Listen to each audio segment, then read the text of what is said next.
Hello my dear students. आज हम पढ़ने वाले हैं पीयूसी फर्स्ट ईयर की एक बड़ी ही इंटरेस्टिंग पोम जिसका नाम है do not ask of me my love. इस पोम को लिखा है फैज़ अहमद फैज़ ने। ये पोम को फैज़ अहमद फैज़ ने सबसे पहले उर्दू में लिखा था। उसके बाद इस पोम को इंग्लिश में ट्रांसलेट किया शाहीन सुल्तान ने। हिंदुस्तान और पाकिस्तान का बंटवारा होने से पहले फैज़ अहमद फैज़ ने अपनी ज़िंदगी के कई साल हिंदुस्तान में गुजारे। जब हिंदुस्तान और पाकिस्तान का बंटवारा हो गया तो फैज़ अहमद फैज़ पाकिस्तान चले गए। जब गांधी जी की डेथ हो गई थी तो फैज़ अहमद फैज़ एक ऐसे पोएट थे जो पाकिस्तान से हिंदुस्तान आए थे गांधी जी का फ्यूनरल अटेंड करने, वो भी पाकिस्तान की गवर्नमेंट के परमिशन के अगेंस्ट। फैज़ अहमद फैज़ के पोम्स पाकिस्तान से ज़्यादा हिंदुस्तान में फेमस है। वो इसलिए क्योंकि इन्होंने अपने पोम्स में सोशल प्रॉब्लम्स के बारे में बात की है। ऐसे टॉपिक्स उठाए हैं जो कि हिंदुस्तान के लोगों से भी रिलेटेड है और पाकिस्तान के लोगों से भी रिलेटेड है। तो चलिए शुरू करते हैं फैज़ अहमद फैज़ की एक बहुत ही खूबसूरत पोम जिसका नाम है do not ask of me my love only on Noor literature nest. Do not ask of me my love that love I once had for you.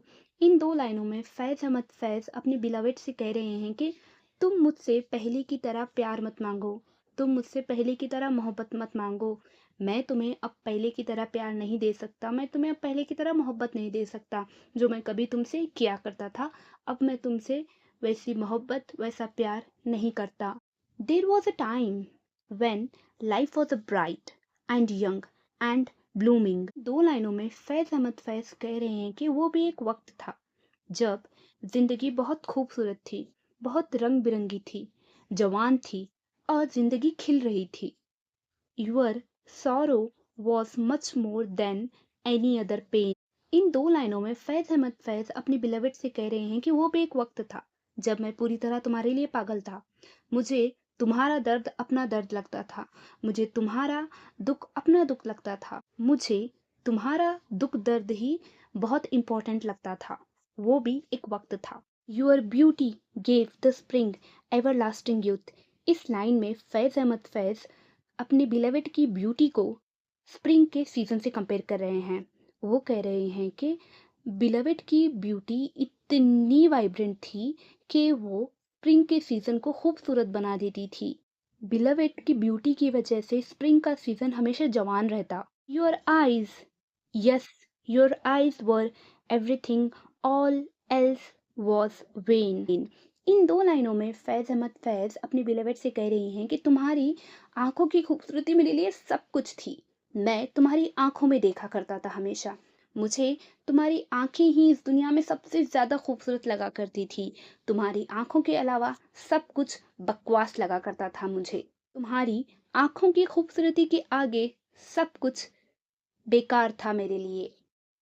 While you were with me, I thought the world was mine। इस line में फैज़ अहमद फैज़ कह रहे हैं कि जब तुम मेरे साथ थी, जब हम दोनों प्यार में थे, मुझे ऐसा लगा कि ये सारी दुनिया मेरी है, मैंने सारी दुनिया हासिल कर ली है। दो now I know that it was an illusion, that's the way I imagine it to be। दो now I know that it was an illusion, that's the way I imagined it to be। इन दो लाइनों में फैज़ अहमद फैज़ अपनी beloved से कह रहे हैं कि मुझे ऐसा लगता था जब तुम मेरे साथ थी तो मैं ऐसे इमेजिन किया करता था कि पूरी दुनिया मेरी है, तुम ही सबसे ज़्यादा खूबसूरत हो, तुम ही इम्पोर्टेंट हो, तुम्हारे आगे कुछ इम्पोर्टेंट नहीं है।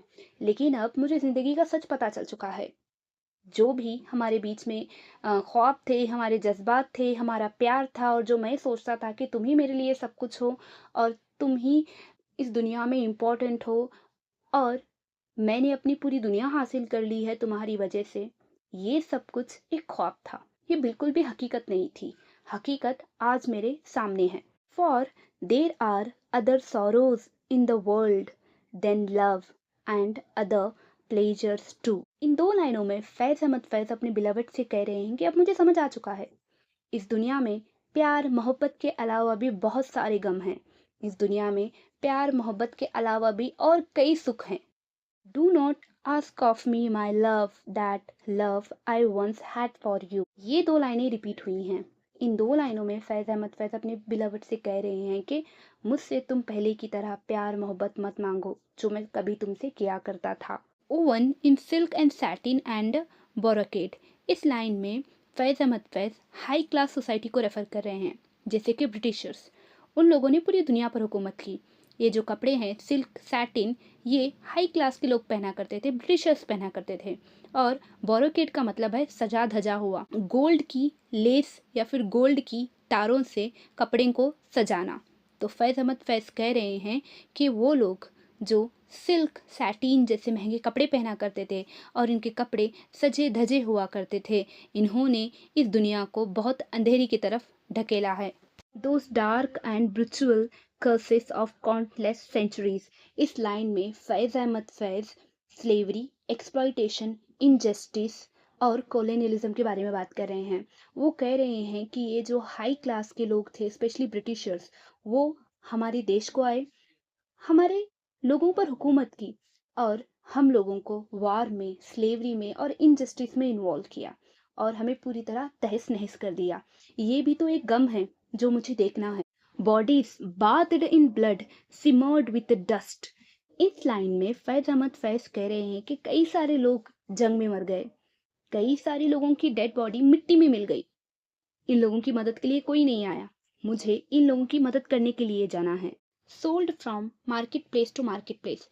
इस लाइन में फैज अहमद फैज अपने बिलवड से कह रहे हैं कि कई सारे लोगों ने इस कोलोनियलिज्म में, इन जंगों में अपना घर गंवा दिया है। यहाँ तक कि लोग बेचे जा रहे थे एक मार्केट से दूसरे मार्केट में स्लेव बनाने के लिए। Bodies risen from cauldron of diseases, pus dripping from their festering sores. इस लाइन में फैज अहमद फैज अपनी बिलवड से कह रही हैं कि कई सारे लोग बीमारियों से लड़ रहे हैं, उनके पास दवाइयाँ नहीं हैं, उनके पास इलाज नहीं है। कॉलिट्रन ऑफ डिसीज का मतलब है कि ऐसी बीमारी जो एक वक्त में सबको हो जाती है, जैसे कि कोविड, कोरोना। कोरोना अचानक से पता नहीं कहाँ से ये बीमारी आ गई है और बहुत सारे लोग इसकी गिरफ्त में आ गए। पहले के टाइम में ऐसी बीमारियां अक्सर हुआ करती थी, तो इसीलिए फैज़ अहमद फैज़ कह रहे हैं कि मुझे ऐसे लोगों को भी देखना है जो बहुत सारी बीमारियों से गुजर रहे हैं। इस लाइन में फैज़ अहमद फैज़ ना सिर्फ जिस्मानी बीमारियों की बात कर रहे हैं, बल्कि वो कह रहे हैं कि जैसे कि आंधी आता है, तूफान आता है, बाढ़ आती है, जिसकी वजह से कई सारे लोग सफ़र करते हैं। इन तमाम लोगों की प्रॉब्लम भी देखना बहुत ज़रूरी है। कई सारे लोगों को ऐसी बीमारी है कि उनके ज़ख्मों से पीप पस बहते ही रहता है, उनका जख्म कभी सूखता ही नहीं। My eyes must also turn to these. इस लाइन में फैज़ अहमद फैज़ कह रहे हैं कि इस दुनिया में इतनी सारी प्रॉब्लम्स हैं, जैसे कि ब्रिटिशर्स लोगों पर हुकूमत कर रहे हैं, उन्हें स्लेव बना रहे हैं। कई सारे बरसों से हम लोग ब्रिटिशर्स के हाथ में नौकर बनकर रह चुके हैं। कई सारे लोग जंग में मर रहे हैं, उनकी बॉडी से खून बह रहा है और उनकी बॉडी मिट्टी में मिल गई है। कई सारे लोगों ने अपने घर गंवा दिए हैं, कई सारे लोग स्लेव बनकर बेचे जा चुके हैं। बहुत सारे लोग बहुत सारी बीमारियों से गुजर रहे हैं और कई कई लोगों के ज़ख्म ऐसे हैं जो कभी भर ही नहीं सकते और उनके ज़ख्मों से पस बह रहा है। इतनी सारी प्रॉब्लम्स है इस दुनिया में देखने के लिए, समझने के लिए, सुलझाने के लिए। तो मुझे अभी ये ज़रूरी लगता है कि मैं अपना सारा ख़्याल इन प्रॉब्लम्स को देखकर इन प्रॉब्लम्स को सॉल्व करूं और लोगों की मदद करूं। मेरे लिए अब प्यार ही सब कुछ नहीं है, प्यार एक ख्वाब है, प्यार एक ख्याल है जो कि सच बिल्कुल भी नहीं है। कुल मिला के फैज़ अहमद फैज़ कह रहे हैं कि उनके अतराफ के कई सारे लोग कई सारे प्रॉब्लम्स में हैं, उन्हें अपने प्यार से बाहर निकलकर इन प्रॉब्लम्स को देखना है, इन प्रॉब्लम्स को सॉल्व करना है, लोगों की मदद करनी है। You are a beautiful still my love, but I am helpless too. इन 2 लाइनों में फैज़ अहमद फैज़ अपने बिलवड को तसल्ली दे रहे हैं। वो कह रहे हैं कि तुम आज भी उतनी खूबसूरत हो जितनी तुम पहले हुआ करती थी, लेकिन मैं कुछ नहीं कर सकता क्योंकि अब मेरे ख़यालात बदल चुके हैं। For there are other sorrows in the world than love and other pleasures too. क्योंकि इस दुनिया में और भी कई सारे दुख, दर्द, गम हैं देखने के लिए, समझने के लिए, उन्हें सॉल्व करने के लिए, और कई और सारे सुख भी हैं प्यार के अलावा। Do not ask of me my love, that love I once had for you. इन आखिरी दो लाइनों में फैज़ अपने बिलवड से कह रहे हैं कि मुझसे तुम पहले की तरह प्यार मोहब्बत मत मांगो जो मैं तुम्हें कभी किया करता था। सो माय डियर स्टूडेंट्स, ये थी इस पोम की लाइन बाय लाइन एक्सप्लेनेशन। जल्दी से वीडियो को लाइक करें, मेरे चैनल को सब्सक्राइब करें और इस वीडियो की लिंक अपने फ्रेंड के साथ शेयर करें। अगर आपको मुझसे कुछ पूछना है या फिर कुछ बताना है तो आप मुझे कमेंट बॉक्स में कमेंट कर सकते हो, या नहीं तो फिर आप मुझे मेरी इंस्टाग्राम आईडी पर मैसेज कर सकते हो। Thank you, bye.